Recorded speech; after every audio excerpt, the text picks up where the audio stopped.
across the vast expanse of Eurasia, from the gilded palaces of Rome to the ancient capitals of China, lay not a single paved road, but a dynamic, ever-shifting network of paths, rivers, and sea lanes.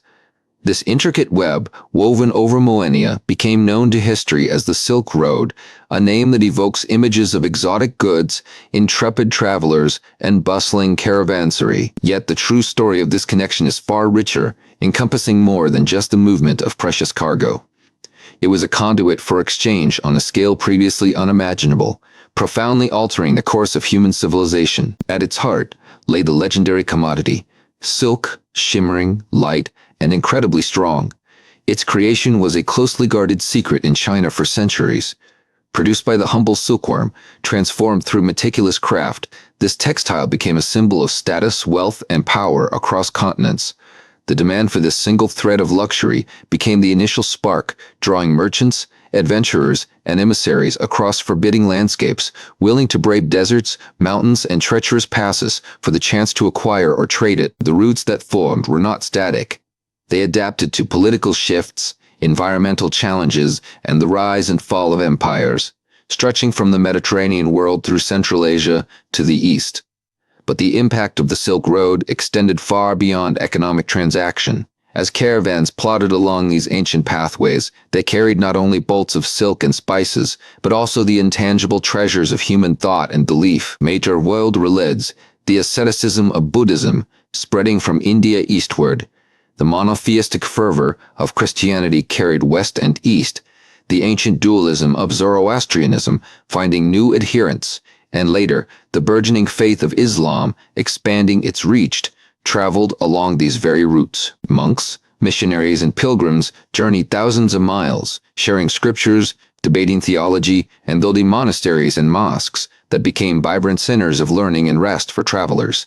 This process of religious diffusion often led to fascinating instances of syncretism, where beliefs intertwined and adapted to new cultural contexts, while at other times it sowed the seeds of conflict. Alongside faith-journeyed knowledge, the Silk Road facilitated an unparalleled cultural exchange, acting as a two-way street for ideas, technologies, artistic styles, and scientific discoveries. Paper and printing techniques migrated westward from China, revolutionizing communication and learning.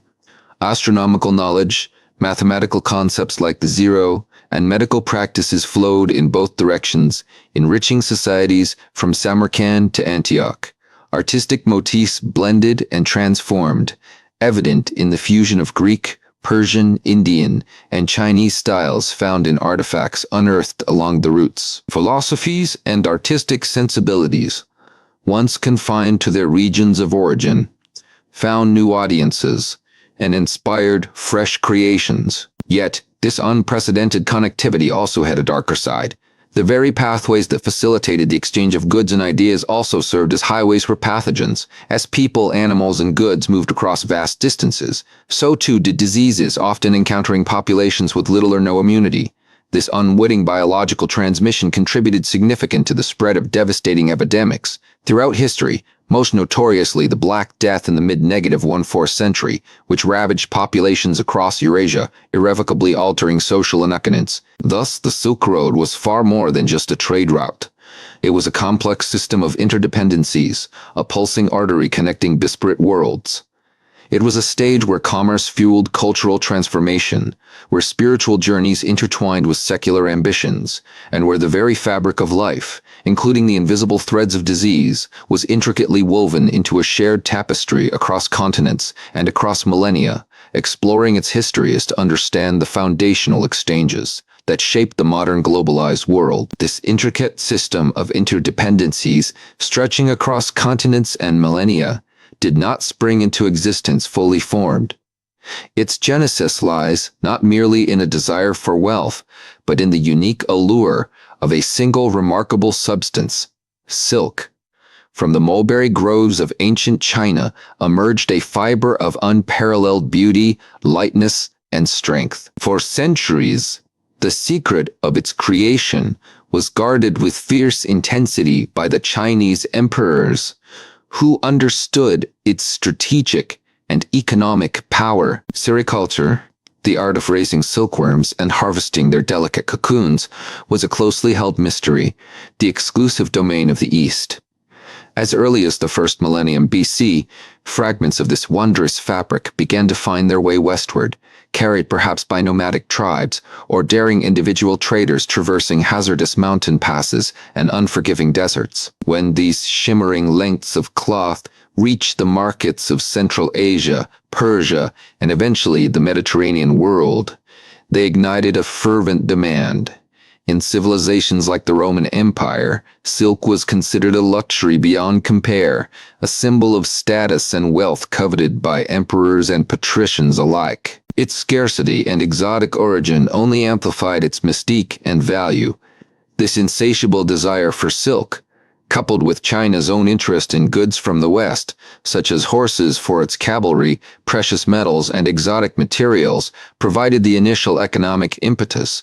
It spurred expeditions, diplomatic missions, and ultimately the gradual formation of pathways linking disparate peoples. While informal exchange had existed for centuries, a truly interconnected network began to take shape with intentional exploration. The missions of Zhang Qian, dispatched by the Han Emperor Wu Di in the 2nd century BC, are often cited as a crucial step, seeking allies against northern tribes.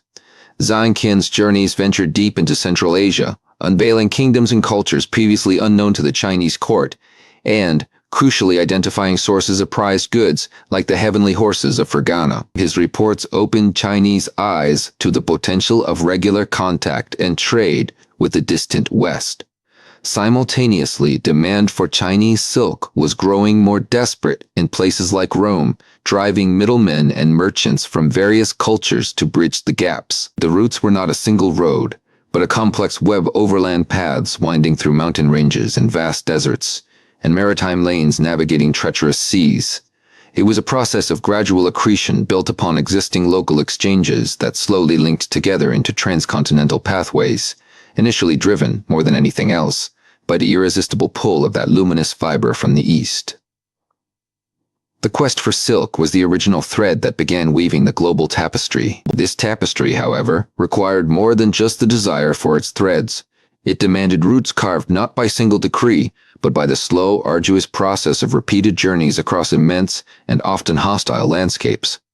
The paths snaked through forbidding mountain ranges, like the Pamirs and the Tian Shan, where thin air and sudden blizzards were constant threats. They traversed vast, scorching deserts, such as the Taklamakan, whose very name whispered warnings to those who dared enter without careful preparation. Survival demanded water sources, knowledge of seasonal passes, and a resilience born of necessity. It was along these stretches that the local economies, mentioned earlier, began to serve a new, larger purpose. Oasis towns, strategically positioned near springs or rivers, evolved from simple watering holes into vital hubs. Here, travelers could rest, replenish supplies, and crucially exchange goods with people who knew the next segment of the journey better than they did. These middlemen, whether Sogdian merchants, nomadic tribes, or settled oasis dwellers, became indispensable links in the chain. They didn't just facilitate trade, they absorbed, adapted, and transmitted culture. As the network slowly expanded, other goods began to travel alongside the precious silk: jade from Khotan, spices from the Indian subcontinent, precious metals, glassware from the Mediterranean world, horses from Central Asia, and ceramics from China all found their way onto the caravans. This exchange wasn't merely economic, it was a profound cross-pollination. Artistic styles blended as motifs and techniques migrated technologies. From papermaking and printing moving westward to metalworking and glass blowing, techniques traveling eastward were quietly disseminated. Philosophies and religious ideas, too, found fertile ground along these routes. Early forms of Buddhism began their long journey from India towards China along these very paths carried by monks and pilgrims who sometimes joined merchant caravans for protection. Even in these nascent stages, the movement of people, animals, and goods created unprecedented biological connections, subtly laying the groundwork for the future spread of flora, fauna, and, inadvertently, passages across continents. The quest for silk had indeed initiated something far larger and more complex than its original proponents could ever have imagined. a dynamic, interconnected world system was beginning to take shape. The dynamic, interconnected world system beginning to take shape was not built overnight, nor was it a single, well-defined road.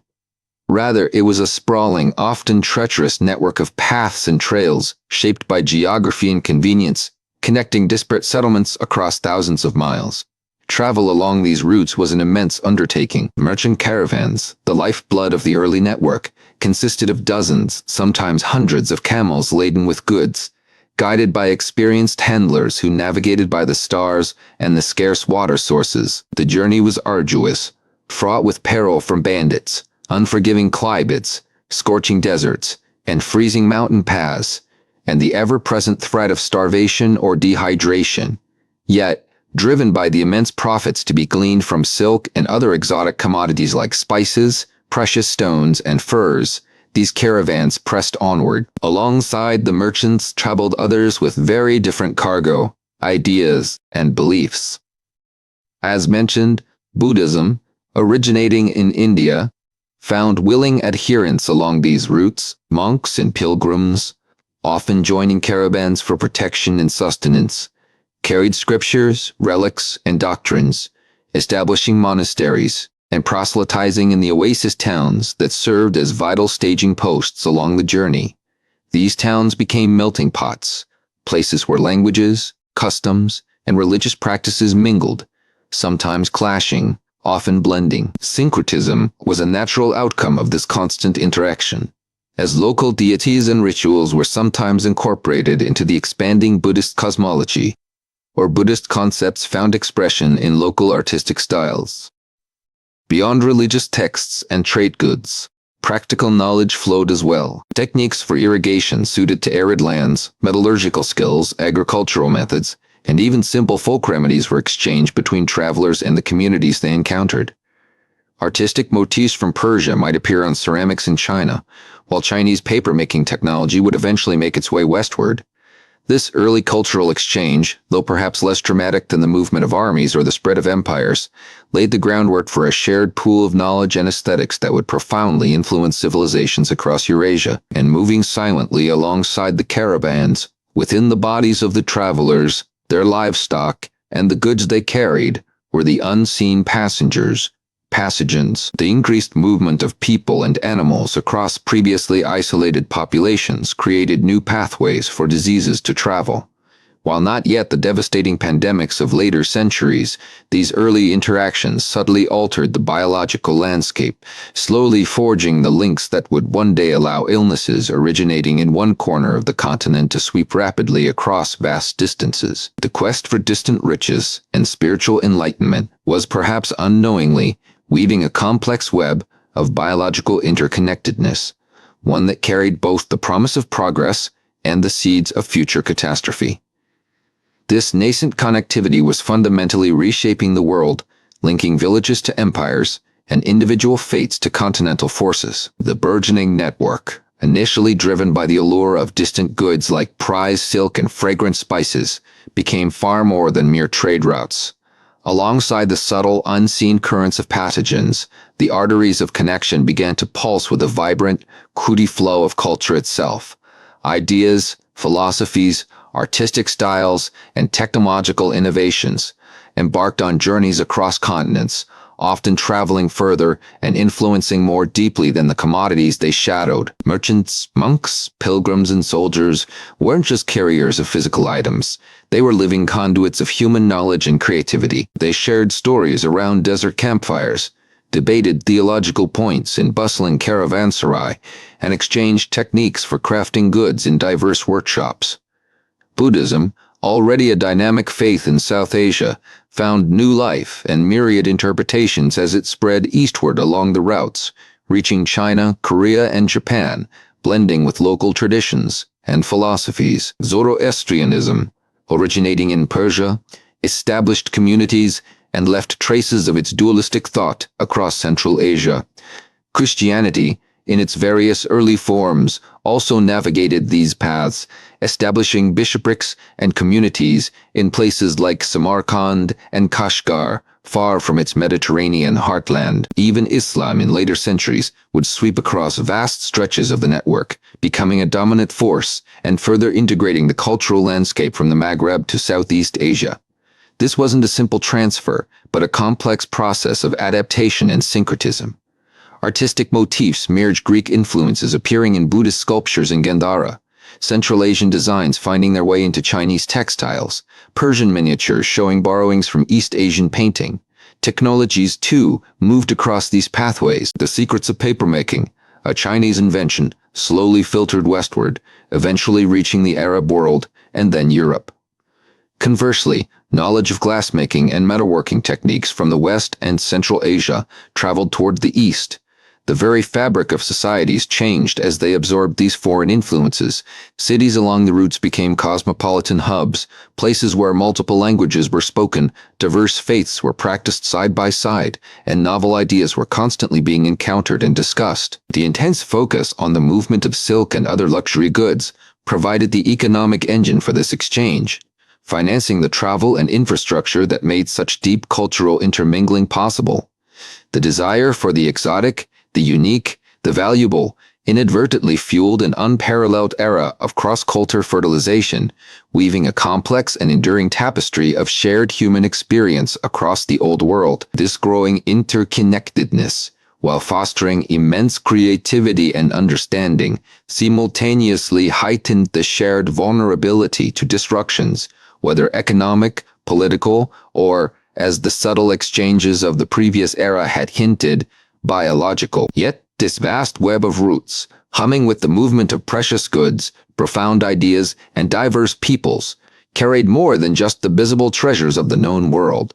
The very same arteries that pulsed with economic vitality and cultural fusion also facilitated a more insidious, often invisible form of exchange: the movement of pathogens. With every mile traversed by a merchant caravan, with every port visited by a trading ship, unsigned microscopic passengers traveled too, hitching rides on silk bales, grain sacks, in the fur of animals, or within the very bodies of the travelers themselves. For millennia, human populations had developed in relative isolation, fostering unique immunities to local diseases. The burgeoning interconnectedness of the Silk Road shattered these biological barriers. Regions long separated now came into frequent, intimate contact, bringing together populations with vastly different exposure histories to various illnesses. A common cold to one group could be devastating to another. A mild fever in one region could be a fatal plague elsewhere. The speed and scale of Silk Road traffic meant that diseases could spread further and faster than ever before. Unlike localized outbreaks that might flare and die out within a limited geographic area, the continuous flow of people and goods provided a constant supply of susceptible hosts and efficient vectors. Campsites became temporary hubs of contagion, bustling marketplaces, unwitting centers for transmission, the thriving infrastructure that supported trade, the caravanserais, the ports. The growing city inadvertently became breeding grounds and distribution points for sickness. This biological exchange was not intentional, nor was its full terrifying potential understood by those caught within its sweep. But as the routes solidified and the volume of traffic increased across continents, so too did the risk of widespread disease transmission.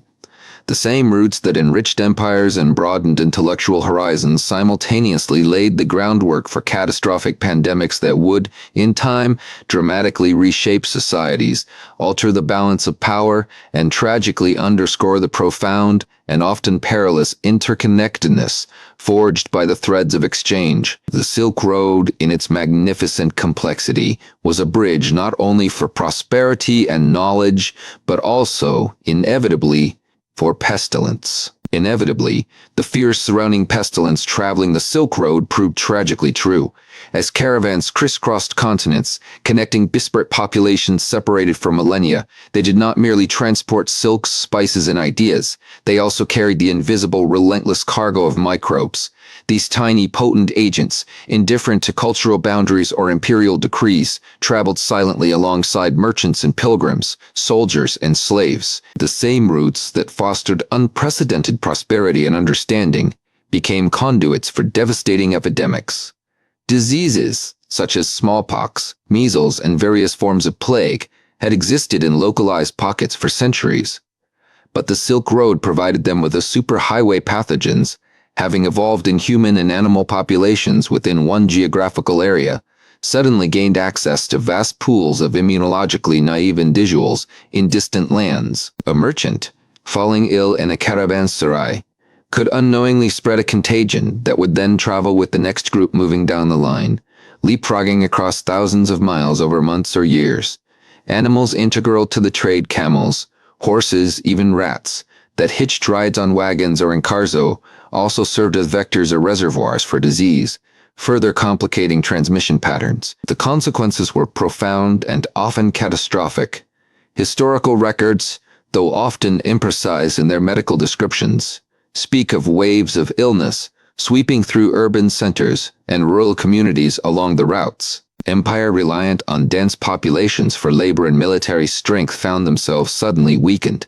Societies just beginning to fully integrate into the burgeoning global network forged by the Silk Road faced demographic collapse in the wake of outbreaks. While pinpointing the exact origins and spread of every ancient epidemic is challenging, the historical correlation between periods of intense Silk Road activity and widespread disease events is compelling. The thriving metropolises that served as vital hubs of trade, Antioch, Samarkand, Chang'an, also became vulnerable epicenters from which contagion could radiate outwards. Thus, the interconnectedness fostered by the Silk Road possessed a dark duality.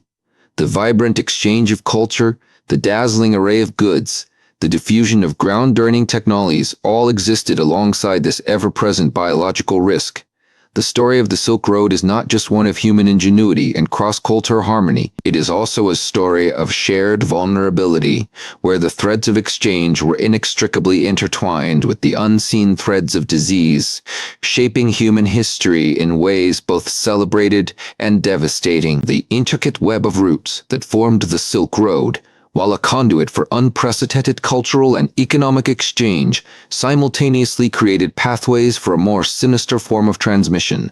As caravans traversed continents, carrying precious cargo and innovative ideas, they also became unwitting vectors for disease. The close proximity of merchants, travelers, soldiers, and their animals, often in unsanitary conditions and crowded caravanserai, provided fertile ground for pathogens to spread. Diseases that might have remained localized within a specific region could now, thanks to the speed and reach of the network, be transported thousands of miles in a matter of months or even weeks. From respiratory infections, thriving in dusty conditions and crowded settlements, to enteric diseases facilitated by contaminated water and shared food, the biological burden of the Silk Road was constant. Zoonotic diseases, transferring from pack animals or rodents to humans, also found new opportunities to cross species barriers and geographic boundaries. A seemingly minor ailment contracted in a bustling market town in Samarkand could be carried west by a Sogdian merchant arriving in Antioch, just as a different strain picked up in Alexandria journeyed east with a Roman trader. Populations along the routes, historically isolated and therefore lacking immunity to unfamiliar pathogens, were particularly vulnerable. The constant influx of new strains and diseases meant that communities were repeatedly exposed, facing wave after wave of illness. Unlike the tangible goods traded, these biological exchanges were invisible, their passage noted only by the rising fever, the sudden onset of debilitating symptoms, and the tragic toll on human life. There was no tariff on contagion, no border control for microbes. This shared biological vulnerability underscored the profound interconnectedness forged by the Silk Road. The health of a community in the Roman East could, quite literally, be impacted by events in the distant Chinese heartland. While the flourishing trade brought prosperity and cultural richness, it also tied the fate of disparate peoples together in a shared, terrifying susceptibility to the unseen enemies that hitched a ride on the caravans. The economic and cultural threads of the Silk Road were, therefore, inextricably intertwined with invisible threads of disease transmission, a reality that would shape demographic patterns and influence the course of history for centuries to come. And so, the magnificent tapestry of exchange woven by the Silk Road had a dark, invisible underside. While goods, ideas, and faiths flowed, so too did the unseen architects of illness. The highways of prosperity were also highways for pathogens, carried by merchants, soldiers, pilgrims, and animals across thousands of miles. Early on, long before the infamous plagues of the late Middle Ages, these routes likely facilitated the movement of diseases between populations that had previously been relatively isolated from certain pathogens. Exposure to novel diseases for which a population had little or no immunity could be catastrophic. As trade volumes increased and the network expanded, the frequency and reach of these biological exchanges intensified. Major empires that thrived on Silk Road trade, the Roman Empire in the West, the Han Dynasty in Chiting, periodically suffered devastating epidemics that historians now believe traveled along these very routes. The Antonine Plague in the 2nd century c. striking the Roman world with immense mortality, and the Plague of Justinian in the 6th century, which ravaged the Byzantine Empire and beyond, are stark reminders of this vulnerability. While pinpointing the precise origin and path of every historical outbreak is challenging, the evidence strongly suggests that the dense network of interaction facilitated by the Silk Road played a crucial role in their spread across vast distances, linking continents in shared biological vulnerability. Cities and trading hubs, bustling with diverse populations and goods, became epicenters where local infections could merge with foreign strains and then be rapidly disseminated back out along the trade arteries. The very places that symbolized the Silk Road's success, the thriving oases like Samarkand and Bukhara, the great terminals like Antioch and Chang'an, were also vulnerable nodes in a global network of disease transmission. The economic engines of the routes could be stalled by outbreaks, populations decimated, and the social fabric strained by fear and loss.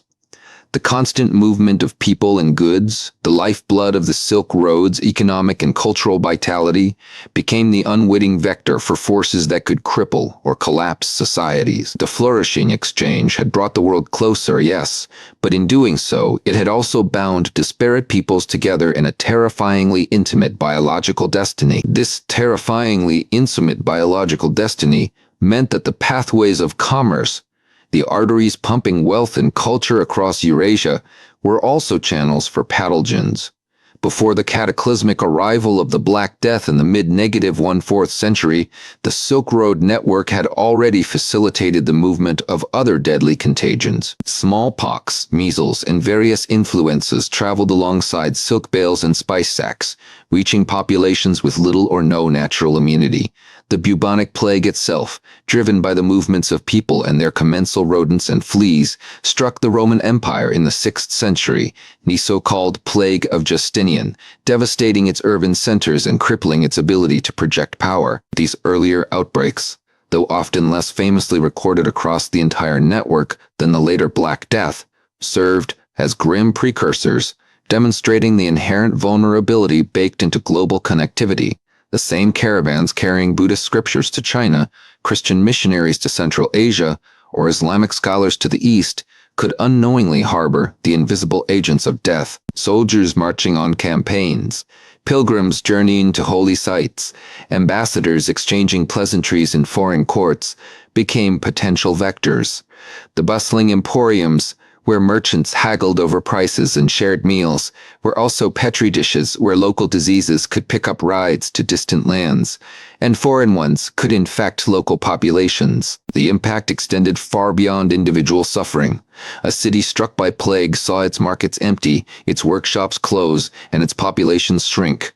An empire weakened by widespread death found its armies depleted and its tax revenues plummeting, making it ripe for invasion or internal collapse. The economic disruptions caused by major outbreaks could sever trade links for years, altering established routes and shifting the balance of power between trading centers. Socially, the fear and loss fueled by disease could lead to scapegoating, breakdown of order, and sometimes profound questioning of religious beliefs or existing social hierarchies. The flow of goods and ideas was inextricably linked to the flow of germs, a stark reminder that the forces connecting the world for good also carried the potential for devastating shared calamity. The specter of disease, lurking within the caravans and carried by the very breath of exchange, was not merely a theoretical threat, but a brutal reality that repeatedly swept across the interconnected world. These weren't isolated incidents. The Silk Road, by facilitating movement, ensured that pathogens originating in one region could travel thousands of miles, causing devastating epidemics in populations with little or no natural immunity. The cycles of transmission created a perpetual fragility within the network. When disease struck, trade faltered, merchants vanished or were quarantined, routes were avoided, and bustling markets became ghost towns. This wasn't just an inconvenience, it was an economic shockwave. Labor forces in cities and agricultural centers withered, disrupting production and supply lines at their source. The demand for luxury goods often plummeted as societies grappled with survival and grief. Precious silk, rare spices, and exotic gems seemed insignificant in the face of widespread death.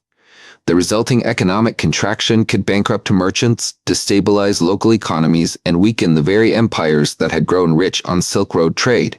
Furthermore, the social fabric strained under the weight of contagion. Fear and suspicion could erode trust between communities and even within families. Migration patterns shifted dramatically as people fled affected areas, inadvertently spreading the disease further or disrupting labor markets elsewhere. Religious and political authorities were often challenged as their inability to halt the plague led to questions of divine favor or governmental competence. The recurring waves of illness, sometimes years apart, prevented full recovery, keeping societies vulnerable and volatile.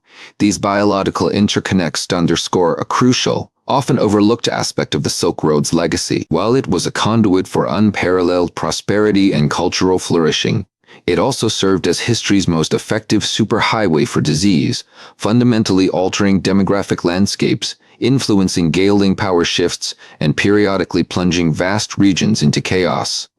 The stage was set for even more devastating outbreaks, biological events so catastrophic they would redefine the course of history for both East and West, a testament to the profound and sometimes terrifying power of global connection. The interconnectedness fostered by the Silk Road, a marvel of human endeavor in facilitating trade and cultural exchange, held a terrifying mirror image. Its unparalleled efficiency in spreading pathogens, as caravans wound through mountain passes and desert oases, and ships plied coastal waters linked by the trade routes, they carried not just silk, spices, and ideas, but also unseen microscopic passengers. The very pathways that brought prosperity and enlightenment also served as conduits for devastating plagues. Diseases that had remained localized within isolated populations suddenly found a superhighway connecting vast continents. For centuries before the cataclysm of the 14th century, less notorious but still potent outbreaks of bubonic plague, smallpox, measles, and other illnesses had traveled along these routes. Each wave, though perhaps smaller in scale than the Black Death, took a toll, weakening populations and altering societies in localized ways. Port cities and major trade hubs, vibrant centers of exchange and innovation, became breeding grounds and distribution nodes for infection, their dense populations and constant influx of travelers making them particularly vulnerable. The convergence of diverse peoples, each potentially carrying different immunities and pathogens, created a volatile biological environment. This constant biological flux, because the Silk Road's complex legacy, it wasn't just a story of glittering goods and philosophical debates, it was also a story of shared vulnerability. As trade volumes increased and the network expanded under empires like the Mongols, the efficiency of transmission grew exponentially. The stage was, indeed, set, not just theoretically, but biologically primed, for a pandemic of unprecedented scale. From the steppes of Central Asia, where nomadic peoples and their livestock lived in close proximity to wild rodent populations harboring the Yersinia pestis bacterium, the fatal infection found its vectors fleas and rats, and its eager character human traders, soldiers, and travelers. The vast network that had taken millennia to build would now facilitate death on a scale previously unimaginable, fundamentally reshaping the world it had so effectively connected. The Black Death was not an anomaly disconnected from the Silk Road.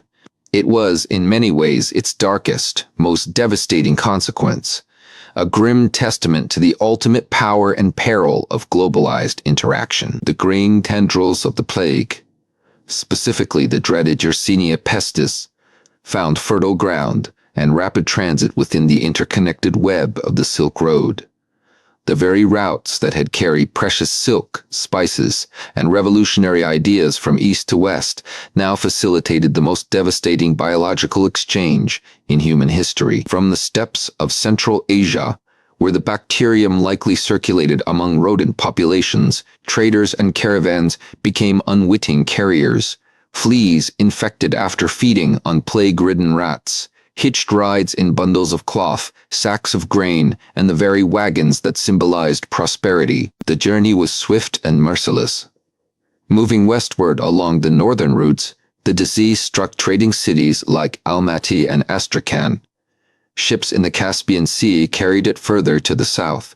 Infected caravans followed the trails through Persia, reaching ports on the Persian Gulf and the Levant. But it was perhaps the Black Sea ports, particularly Kaffa in the Crimea, that provided the most direct link to Europe. Besieged by the Golden Horde in 1346, legend tells of plague-ridden bodies being catapulted over the city walls, an early, albeit gruesome example of biological warfare, or simply the desperate act of a dying army abandoning its dead. Whether by this dramatic means, or the simpler, more common route of infected rats and fleas escaping onto ships, the plague reached the Mediterranean.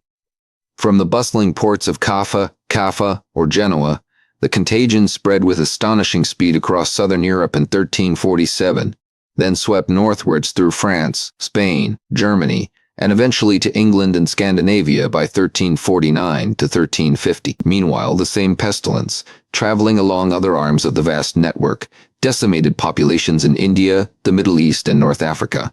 This was not just a European catastrophe, it was a global pandemic, enabled by the same intricate network that facilitated cultural and economic flourishing. The Silk Road, designed to shrink the world for trade, had inadvertently shrunk it for disease too. Its efficiency in moving goods and people meant the plague could traverse thousands of miles in months, not years. The devastating impact went beyond the horrifying death toll estimated at 30 to 60% of Europe's population, with similar devastation in other regions. It triggered social collapse, economic chaos, religious fervor and persecution, and fundamentally altered the demographic and power structures of the societies along its path. The routes themselves depended on the movement of people, and the stability of empires were disrupted, sometimes abandoned entirely as fear and death gripped the continents. The vibrant tapestry of the Silk Road was stained dark by the plague, a stark reminder that interconnectedness, while fostering incredible progress, also carried inherent terrifying risks. The Black Death, a relentless wave of mortality, originating perhaps in the vast grasslands of Central Asia, and carried westward along the very arteries of exchange, ripped through the interconnected world of the Silk Road with terrifying speed. It was a grim testament to the efficiency of the network, demonstrating that pathogens traveled just as readily as precious silks or religious texts. City populations, once vibrant hubs of commerce and culture, were decimated. Caravans, symbols of connection, became vectors of contagion. Fear gripped travelers, merchants, and rulers alike, leading to border closures, quarantines, often ineffective and brutally enforced, and a profound disruption of the familiar rhythm of trade. The immediate aftermath was chaos, with perhaps a third to half of Europe's population dead, and comparable or even higher rates in parts of the Middle East and Central Asia. Societies reeled. The sophisticated inns and centers that had anchored the trade routes found their labor forces vanish, their markets empty, and their administrative structures strained to the breaking point. Economic activity plummeted. Land lay fallow as peasants perished.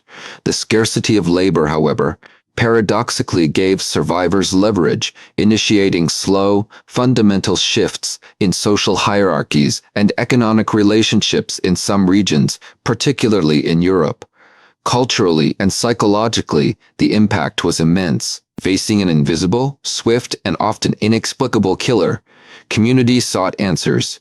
Religious fervor intensified for some, while doubt and despair consumed others. Sadly, the search for scapegoats led to horrific persecution of minority groups, including Jews, who were falsely accused of poisoning wells, a dark stain on the shared history of Silk Road communities. The vibrant, often tolerant syncretism, fostered by centuries of interaction, was challenged by fear and suspicion. The Silk Road, in its established form, staggered under this blow. The great caravans dwindled. Some routes became too dangerous or simply impassable due to collapsing infrastructure or lawlessness in the wake of political instability caused by the plague. Yet the fundamental desire for the goods, the spices, the knowledge, and yes, the silk, did not die. The economic imperative, though severely weakened, persisted. As populations slowly stabilized and societies began the long, arduous process of rebuilding, trade, tentatively at first, began to flow again along familiar paths, and sometimes new ones. The plague had not extinguished the Silk Road, but it had irrevocably altered the landscape through which its threads ran, leaving a changed world to navigate the long, slow recovery. The fragile threads of connection, frayed but not broken by the scourge of the Black Death, began the arduous process of reweaving themselves. The initial shockwave had passed, leaving behind societies profoundly altered, populations decimated, social structures strained, and economies reeling. Yet the ancient draw of distant lands, the allure of exotic goods, and the pragmatic necessity of exchange remained potent forces. The economic engine, sputtering and weakened, slowly began to turn again. In the wake of the plague, the flow of goods was tentative, riskier, and often more expensive. Labor was scarce, routes had been disrupted, and the political stability upon which reliable trade depended had been shaken in many regions. Caravans were smaller, less frequent, and perhaps more heavily guarded. Navigating a world where familiar faces were gone and established networks had to be painstakingly rebuilt or entirely new ones forged. The demand for luxury goods, like silk, remained, particularly among the surviving wealthy elite, driving the initial recovery in high-value trade. But there was also a continued need for more prosaic commodities, grains, metals, timber necessary for the sheer act of survival and reconstruction. The post-plague world of the Silk Road saw shifts in power dynamics. With certain urban centers and empires severely weakened, others might find new opportunities. The survivors, often those who had managed to maintain a degree of organization or who inhabited regions less catastrophically affected, were positioned to capitalize on the altered landscape. Venice and Genoa, for instance, despite suffering losses, were driven by their maritime ambitions to seek alternative routes or consolidate control over existing ones, increasingly looking to the sea lanes that complemented and in some ways began to rival the overland paths for certain types of cargo and during periods of instability. Beyond the economic recovery, the biological threads of the Silk Road remained active. As people moved, so too did pathogens, though perhaps in different patterns and with varying degrees of intensity in the changed environment. The cultural exchange, too, persisted. Religions continued their spread, adapting to the post-plague spiritual landscape, while technologies, artistic styles, and philosophical ideas continued to diffuse, carried by merchants, missionaries, scholars, and migrating populations who navigated the vast arteries of the network. The Silk Road, in its essence, was demonstrating its resilience. It was not a static entity, but a dynamic, ever-evolving system of pathways and connections. The devastation of the plague had forced a profound adaptation, a revaluation of risks and opportunities. The subsequent centuries would reveal how this forced evolution shaped the network, paving the way for new players, new routes, and ultimately new challenges and transformations in the enduring exchange between East and West. The devastating passage of the Black Death had reshaped the human landscape, yet the fundamental impulse to connect, to exchange, remained. The Silk Road, battered but not broken, demonstrated its profound resilience by adapting, shifting its arteries and finding new conduits for interaction. This period following the initial catastrophic wave of plague saw not just a recovery of trade volume, but a significant recalibration of the network itself, influenced by the dramatic shifts in power and population that the disease had wrought. In the wake of the pandemic, old empires crumbled or were severely weakened, while new forces rose to prominence, often positioned strategically along the vital routes. The Mongol pacts, which had facilitated relatively safe passage across vast distances, fragmented into successor states, each with its own complex relationship with the flow of goods and people. Yet the underlying infrastructure, built over centuries, persisted. One of the most striking new players to emerge from the post-plague chaos was the empire forged by Timur, often known in the West as Tamerlane. From his capital in Samarkand, Timur's vast domain briefly reunited much of Central Asia and Persia under a single, albeit fiercely autocratic rule. His court became a magnet for artisans, scholars, and merchants from across the known world, creating a vibrant, if sometimes forced, hub of cultural and economic activity. Samarkand, under the Timurids, shone as a dazzling testament to the enduring power of the Silk Road heartland, facilitating the exchange of technologies like papermaking and sophisticated irrigation techniques, alongside luxurious silks, precious stones, and spices. This era also saw shifts in the types of goods traded and the methods of financing. While silk remained the quintessential commodity, the demand for other luxury, spices, porcelain, precious metals, dyes, and exotic candies fueled much of the overland traffic. European demand, recovering from the plague, remained high, driving goods westward. Cities like Venice and Genoa, vital nodes in the westward flow, adapted their financial mechanisms to manage the increased volume and complexity of long-distance trade, pioneering techniques that would lay the groundwork for modern banking.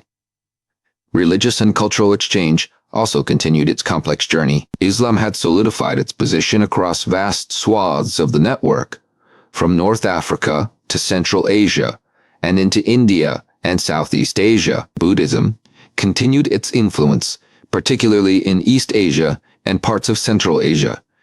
Christian communities persisted, and Zoroastrianism, though diminished, maintained pockets of influence. These faiths did not merely exist side by side, they interacted, sometimes peacefully through syncretism, sometimes violently through conflict, but always contributing to the rich tapestry of ideas that traversed the routes. Artistic styles blended, architectural techniques migrated, and philosophical debates echoed from caravanserai to court. Yet, even as the overland routes experienced this period of post-plague adaptation and renewed activity under new leadership, the seeds of a fundamental shift were being sown. The inherent challenges of land travel, political instability, predatory bandits, environmental hazards remained significant. Unbeknownst to many navigating the dusty trails, a quieter revolution was beginning on the waves, one that would eventually challenge the very dominance of the ancient land routes that had defined global connection for millennia. Despite the resilience of the overland routes and the post-plague adaptations that had seen them endure under new powers and shifting dynamics, the inherent challenges of traversing vast continents by land remained immutable. The political fragmentation that could flare up at any time, turning once safe passage into bandit-infested territory. The unpredictable whims of nature, from sandstorms and blizzards to impassable mountain passes. The sheer slowness and limited capacity of pack anesthesies were persistent hurdles that shaped the economic realities of the Silk Road. But beneath the dust of the caravanserais and the clamor of the bazaars, a different current was stirring. For centuries, maritime trade had existed primarily in coastal regions and across relatively short distances. However, advancements in shipbuilding, navigation, and a growing understanding of monsoon wind patterns were quietly revolutionizing the possibilities of oceanic travel. The sea offered a different proposition, a potentially faster, certainly higher capacity, and often more secure, at least from land-based threats, pathway between East and West. From the ports of the Red Sea and the Persian Gulf, particularly under the guidance of Arab and Persian mariners, routes extended across the Indian Ocean. They linked the vibrant markets of India, renowned for textiles, dyes, and precious stones, with the spice islands of Southeast Asia and eventually the southern ports of China. Here, the colossal junks of Chinese merchants met the smaller but nimble dhows of the West, creating a vast network that complemented and in time would rival the overland connections.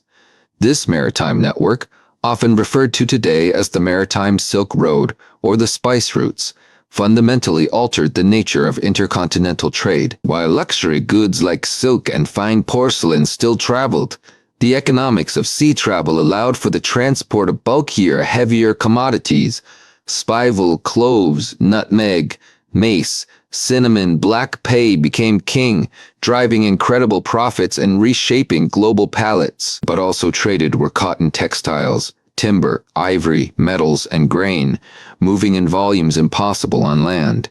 Port cities like Alexandria, Aden, Hormuz, Calicut, Malacca, and Quanzhou blossomed into cosmopolitan hubs, melting pots of languages, cultures, and religions, reflecting the profound interconnections fostered by the ships that docked in their harbors. The rise of these maritime centers signaled a gradual but undeniable shift in the global economic balance, a pivot away from the desert trails and mountain passes towards the open, salt-sprayed horizons. The burgeoning maritime trade, as evidenced by the thriving ports from the Red Sea to the South China Sea, fundamentally altered the landscape of global exchange.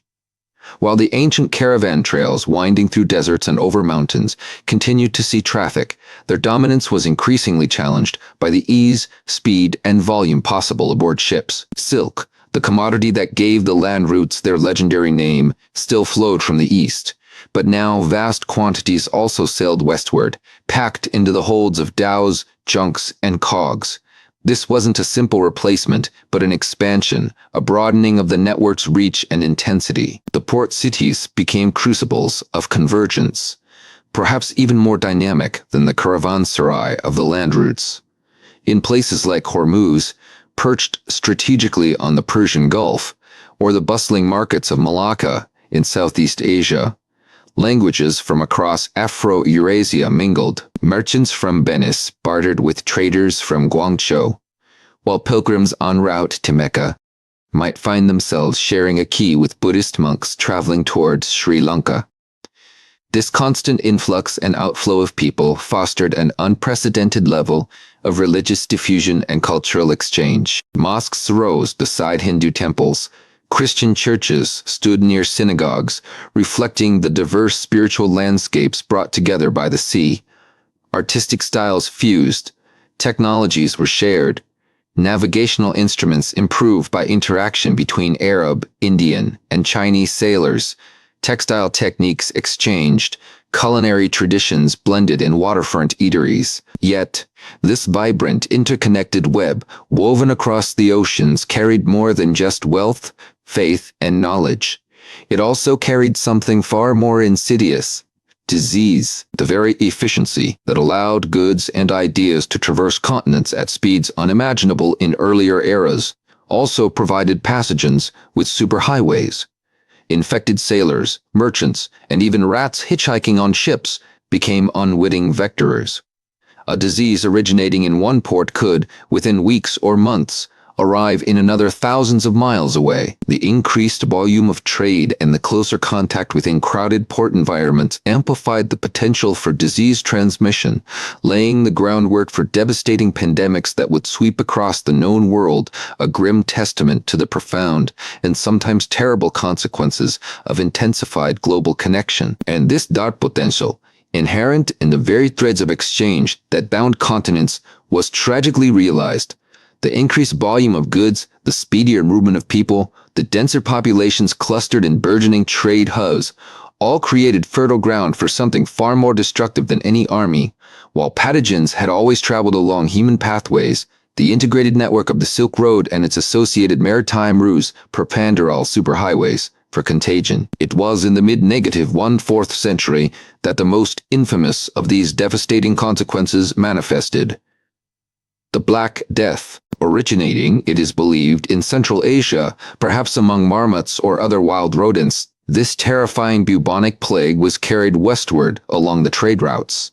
Fleas, hosting the Yersinia pestis bacterium, found ideal transport aboard the ubiquitous black rat, which in turn nested within the cargoes and caravans traversing the vast distances. Merchants seeking wealth, pilgrims seeking spiritual solace, soldiers on campaign, all became unwitting carriers, spreading the disease from encampment to city, from port to hinterland.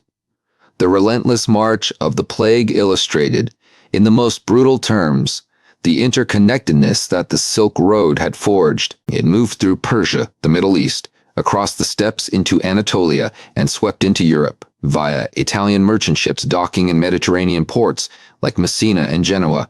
It also traveled eastward through China, contributing to demographic shifts and societal upheaval. Across Eurasia and North Africa, mortality rates were catastrophic, often wiping out a third or more of the population in affected regions. Cities, centers of trade and interaction, became epicenters of death. The very infrastructure that facilitated the exchange of silk, spices, and ideas now facilitated mass mortality. Labor forces collapsed, economies reeled, and social structures fractured under the strain. The optimism that might have surrounded the flourishing global trade network was overshadowed by a profound sense of vulnerability and fear.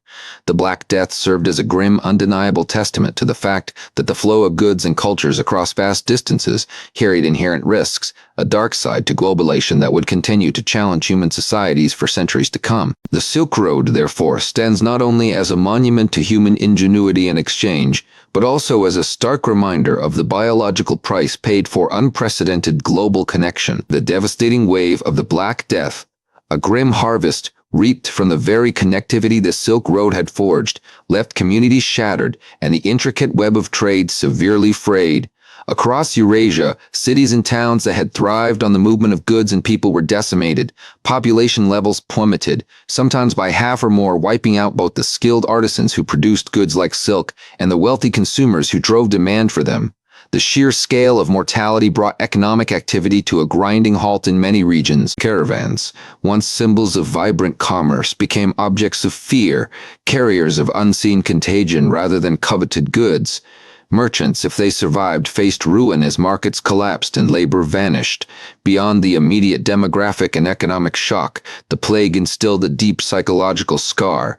Trust between disparate communities, essential for the smooth functioning of the long-distance trade routes, eroded. Fear of the other, the potential carrier of disease, replaced curiosity and cooperation in some instances.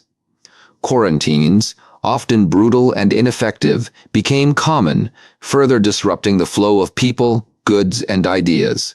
This period of profound crisis also coincided with, and perhaps accelerated, shifts in political power across the vast Eurasian landmass. The Great Pax Mongolica, which had provided a relatively stable environment for Silk Road trade for over a century, was already fragmenting due to internal conflicts and dynastic struggles. The plague weakened Mongol control further, as populations under their dominion perished, and central authority became harder to enforce.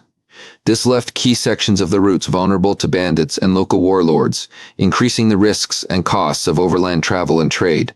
The confluence of demographic collapse, economic depression, social fear, and political instability delivered a crippling blow to the traditional Silk Road network. While trade did not vanish entirely, its volume diminished drastically, and the reliability that had characterized the Mongol era evaporated. The ancient land arteries, responsible for millennia of cultural, economic, and biological exchange, were no longer the undisputed highways of the world. This era of vulnerability and disruption would soon prompt ambitious powers, particularly in Europe, to seek alternative pathways to the riches of East, setting the stage for a new chapter in global connectivity, one that would shift the focus from the dusty trails of Central Asia to the vast, unpredictable expanses of the oceans. The biological price paid for terrestrial connection forced a search for different, perhaps safer routes for global exchange. The vulnerabilities exposed on the ancient terrestrial routes, particularly the devastating biological price paid for their interconnectedness, began to fundamentally reshape the flow of global exchange as the traditional arteries faced disruption from shifting political landscapes and, critically, proved terrifyingly efficient conduits for pandemics that ravaged continents. The gaze of ambitious merchants and monarchs turned increasingly towards the vast unexplored expanses. For millennia, the riches of the East, silk, spices, precious stones, and advanced technologies had reached the West, primarily through the dusty, often perilous paths winding across Central Asia. European access was mediated by a complex chain of middlemen, adding layers of cost and dependence. Now, Spurred by the declining reliability and rising dangers of the land routes, and haunted by the recent memory of plagues that swept from east to west along those very pathways, the incentive to bypass these intermediaries and establish direct maritime links became overwhelming. This wasn't merely a search for efficiency, it was a quest for control, for guaranteed access, and perhaps a perceived isolation from the biological threats that seemed to travel so easily across contiguous land masses. Though the sea itself held its own perils, it offered the promise of carrying larger cargoes over greater distances, bypassing the myriad tolls and political volatilities of land empires. Navigational technologies, shipbuilding techniques, and a burgeoning understanding of global geography, often drawing on knowledge preserved and advanced along sections of the Silk Road network itself by Arab, Persian, and Indian scholars, provided the necessary tools. The ambition to reach the fabled Indies, the source of so much wealth, by sea ignited a new era of exploration. While coastal navigation had been practiced for centuries, this was a call to venture into the deep unknown, to circumnavigate continents, and to connect worlds across previously insurmountable watery divides. The age of the land-based Silk Road, though its legacy would endure and its routes would see intermittent use, was yielding dominance to the dawn of global maritime empires, forever altering the threads of exchange that bound humanity. The shift was not sudden, but inexorable, a slow turning of the global compass. As European ships, buoyed by new navigational tools and the fierce economic drive for direct access to Eastern goods, began to chart paths around Africa and across the vast Atlantic, the ancient arteries of the land-based Silk Road felt the change profoundly. The overland routes, burdened by multiple intermediaries, shifting political allegiances, and the inherent challenges of vast distances across harsh terrain, simply could not compete with the volume, speed, and relative efficiency offered by sea travel. Maritime trade could transport far larger quantities of goods, not just luxury items like silk and spices, but bulk commodities like grain, timber, and later enslaved peoples. This dramatically lowered the cost of goods and changed the very nature of international commerce, moving beyond high-value, low-bulk luxuries to encompass a wider range of products accessible to more people. The economic power centers of the world began to migrate from inland caravanserais and oasis cities to bustling coastal ports. Venice, Genoa, Lisbon, Amsterdam, London in the west, Malacca, Goa, Canton, Guangzhou in the east, and eventually burgeoning port cities in the Americas. The cities that had thrived on the land routes, like Samarkand, Bukhara, and Kashgar, saw their importance wane. Caravans still moved, of course, connecting regional markets and feeding goods towards the coast, but the grand intercontinental flow diminished. The caravanserai fell into disrepair. The camel bells grew quieter, replaced by the creak of ship timbers and the cries of gulls over harbor markets. Yet the legacy of the Silk Road was not erased. The networks of knowledge exchange, the blending of artistic styles, the mutual exposure to different philosophies and religious practices, these had woven themselves into the fabric of Eurasian cultures. While the route changed the idea of global connection, however rudimentary, had been firmly established. Moreover, the diseases that had traveled the land routes continued their spread, finding new vectors aboard ships that now traversed every ocean, connecting previously isolated populations with devastating consequences, perhaps none more infamous than the global reach of the plague. The age of sail heralded a new, even more interconnected world, driven by different powers and different technologies. The threads of exchange became denser, faster, and reached further than ever before, setting the stage for truly global empires and the complex, often brutal, interactions that would define the modern era. The Land Silk Road, having linked worlds for over a millennium, receded from its position of global primacy, yielding to the inexorable call of the open sea. Though the caravans dwindled, and the desert wind slowly began to reclaim portions of the ancient pathways, the complex web woven by the Silk Road for over a millennium could not simply unravel. The shift towards maritime dominance, while altering the primary channels of global exchange, did not erase the connections that had been forged, the ideas that had been exchanged, or the biological paths that had been cleared. The threads of exchange, once concentrated on overland routes, now flowed through bustling port cities and across vast oceans, but they carried echoes of the Silk Road's legacy. The cultural and religious seeds scattered along the land routes continued to grow and transform landscapes of belief and thought. Buddhism, having reached Central Asia and China via the Silk Road, had taken root and evolved into diverse schools, profoundly influencing art, philosophy, and governance across East Asia. Islam, carried by traders and missionaries, spread eastward along the routes, shaping the cultures of Persia, Central Asia, and even reaching into Xinjiang and Southeast Asia, linking distant communities through shared faith and legal systems derived from a common source. Even Christianity and Zoroastrianism left lasting, though often smaller, communities along the routes, testament to the religious pluralism fostered by the early Silk Road's open environment.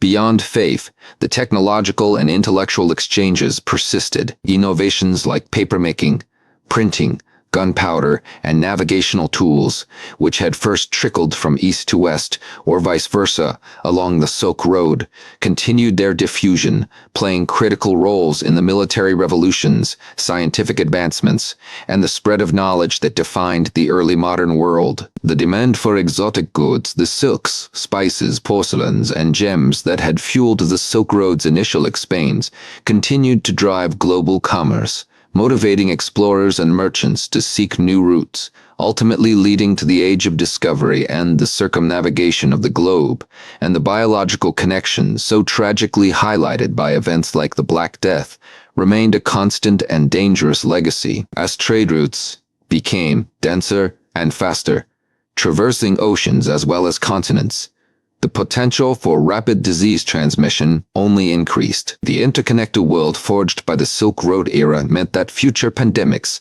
carried by ships and later trains and planes, would find ready pathways to spread globally, a chilling reminder of the inherent risks of deep global integration. The Silk Road era had fundamentally altered the trajectory of human history.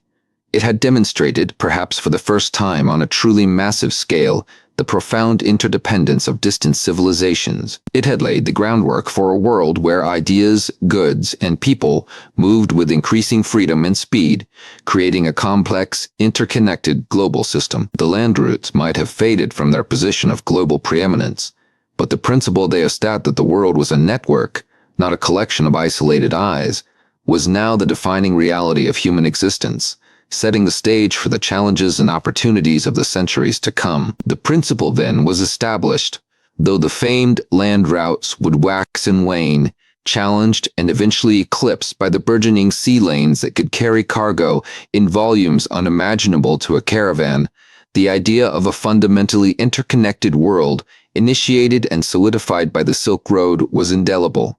This legacy transcended the dusty tracks and mountain passes. It was a shift in human consciousness, a recognition that prosperity, culture, and even survival were intertwined across vast distances. The demand for luxury goods like silk continued to drive global economics, but now oceans became the highways.